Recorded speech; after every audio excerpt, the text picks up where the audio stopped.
ঘৰ জোৱাই ৰাজ নাৰায়ণৰ গুণ্ডাৰাজ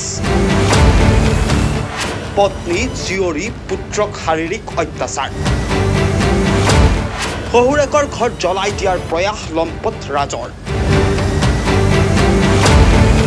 নগাঁও লাওখোৱা ৰোডৰ ঘৰ জোৱাই ৰাজ নাৰায়ণ বৰাৰ কুকাণ্ড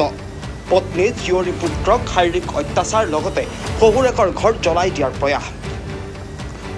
নগাঁও সদৰ আৰক্ষীৰ প্ৰচেষ্টাত ঘৰৰ ভিতৰৰ পৰা আটক ঘৰ জোৱাই ৰাজ নাৰায়ণ বৰাক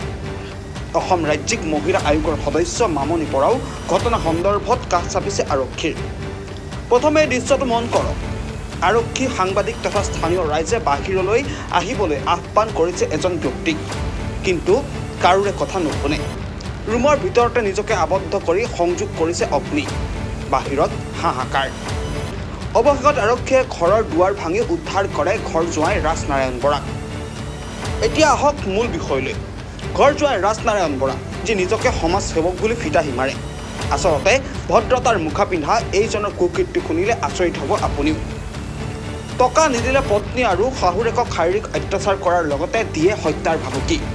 ইতিমধ্যে গুৱাহাটীৰ মাটি সম্পত্তি বিক্ৰী কৰি এতিয়া জোৱাই চকুত পৰিছে নগাঁও লাওখোৱাস্থিত শইকীয়া পথত থকা এই সম্পত্তিৰ ওপৰত কিন্তু সেই সম্পত্তি বিক্ৰী কৰিবলৈ অমান্তি হোৱাৰ বাবে বৃহস্পতিবাৰে বিয়লি চলিল বৰাৰ এই কুকাণ্ড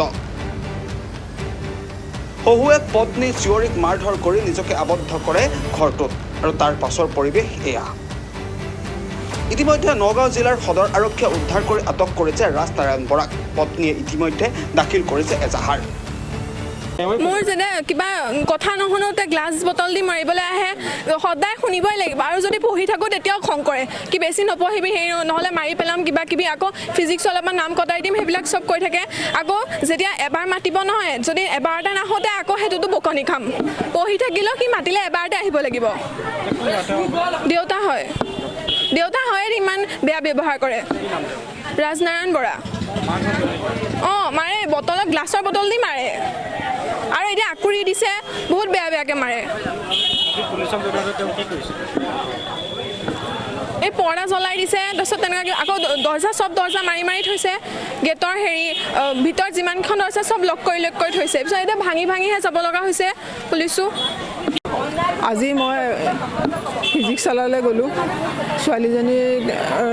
ইনষ্টলমেণ্ট দিব হৈ আছে ইনষ্টলমেণ্ট নিদিয়েহি আৰু মই দিবলৈ উপায় নাইকিয়া মোৰ পাছবুক মাৰ পাছবুক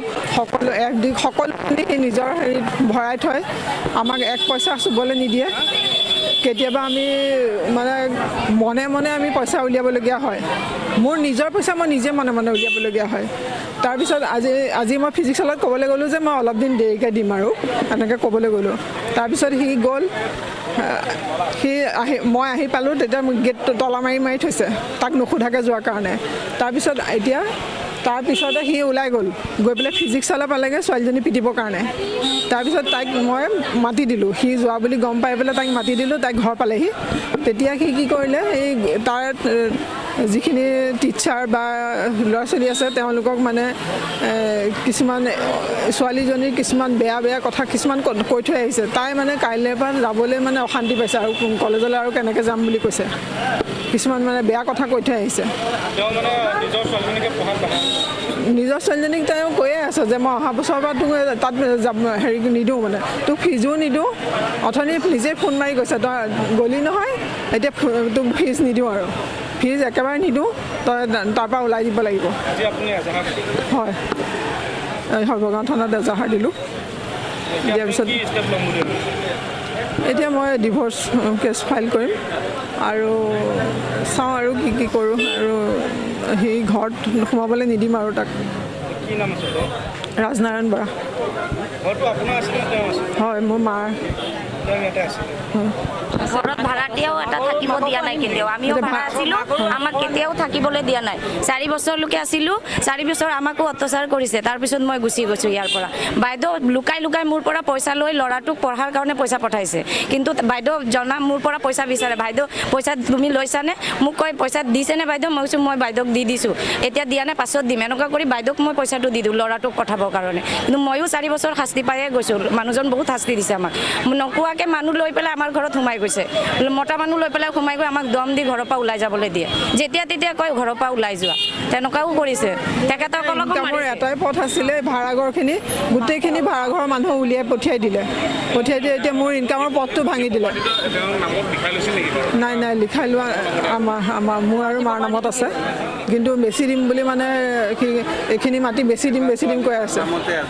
বেছি দি পেলাই মানে আমাক একে ভিক্ষাৰী কৰিব তাৰমানে সেইটোৱে প্লেন এইখন নগাঁৱৰ পৰা নিতুল দাসৰ ৰিপোৰ্ট খাটাং সংবাদ